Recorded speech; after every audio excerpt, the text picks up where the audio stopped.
In today's video, I'm going to teach you how to link Crunchyroll to your Discord account. If you're a Crunchyroll fan, linking your account to Discord is a great way to personalize your profile and share what you're currently watching with your friends.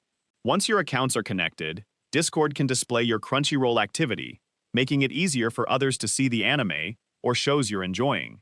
The setup process is quick and only takes a few minutes. To begin, open the Discord application on your computer and sign into your account if you haven't already. Once you're on the main Discord interface, look toward the bottom left corner of the window where your profile information is displayed. Click the User Settings icon to open your account settings.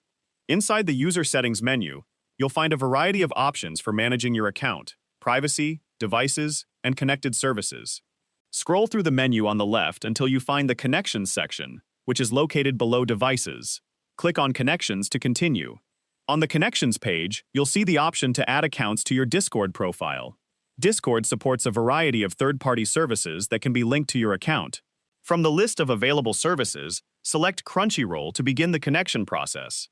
After selecting Crunchyroll, Discord will display a brief explanation of the integration, including the ability to display the Crunchyroll shows you're watching on your Discord profile. If you're happy with these features, click Continue to move to the next step.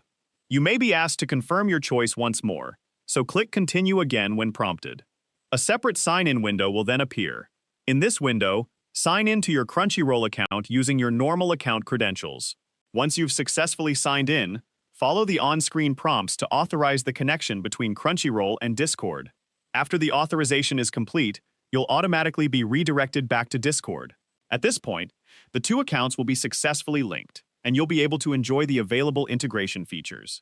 If you enabled activity sharing, your Discord profile can display the Crunchyroll content you're currently watching, allowing your friends to see your viewing activity directly from your profile. If you ever decide to disconnect the accounts in the future, you can simply return to the Connections section in Discord and manage or remove the Crunchyroll connection at any time. That's all there is to it. Linking your Crunchyroll account to Discord is a simple way to enhance your profile and share your favorite anime with your friends while using Discord. If you found this video helpful, let me know in the comments, give it a like, subscribe to the channel,